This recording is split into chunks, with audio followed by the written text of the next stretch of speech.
ગોધરા ખાતે ટ્રાફિક નિયમ અમલીકરણ માટે લોકોને પાઠ ભણાવતા અધિકારીઓએ કાર્યક્રમની પૂર્ણતાના ગણતરીના જ કલાકોમાં ટ્રાફિક નિયમન ભંગની શરૂઆત કરી હતી। રાજ્યભરમાં લોકોમાં ટ્રાફિકના નિયમન અંગે સભાનતા આવે અને વધતા જતા અકસ્માતો રોકવા માટે પંચમહાલ જિલ્લામાં કાર્યક્રમની શરૂઆત 6 નવેમ્બરથી કરવામાં આવી હતી। આ પ્રસંગે ગોધરાના પોલીસ તાલીમ કેન્દ્રમાં યોજાયેલ એક કાર્યક્રમમાં શહેરભરના અગ્રણીઓ સહિત પોલીસના અધિકારીઓ, આરટીઓના અધિકારીઓ અને જિલ્લા R&B વિભાગના અધિકારીઓ, નાયબ કાર્યપાલક ઇજનેર R.D. પટેલ માનભર મંચ પર બિરાજમાન હતા।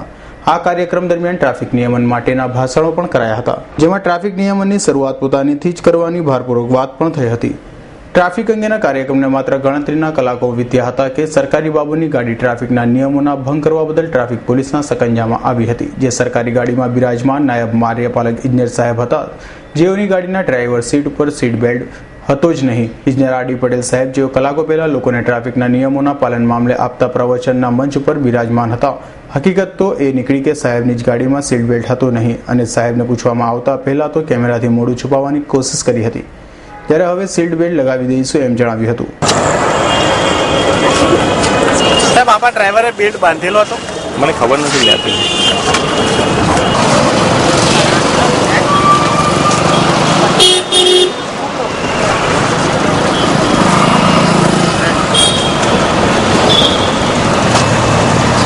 પાણી બી લીધું, પછી શું છે? પણ આપણે જ્યારે કાયદાનું પાલન નહીં કરો તો અન્ય લોકોને કાયદાનું પાલન કરવાનું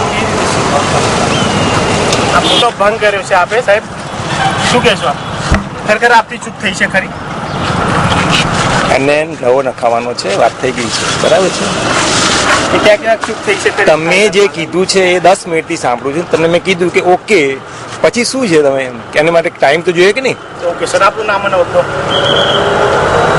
મારું નામ અને હોદ્દો તારે શું કામ છે? એમ તો મને કે લખાઈ દેશે। સર, આપનું નામ અને હોદ્દો?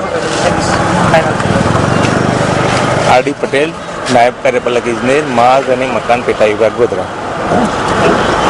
પ્રથમ દિવસે જ પોલીસ દ્વારા કરાયેલ પ્રશંસનીય કામગીરીમાં સરકારી બાબુ R.D. પટેલ જેવા ઝડપાયા, એવા ધુઆપુઆ થઈ ગયા અને કેમેરા સમક્ષ જેમ તેમ બોલવા લાગ્યા હતા। આખરે આ સાહેબે કરે તો શું કરે।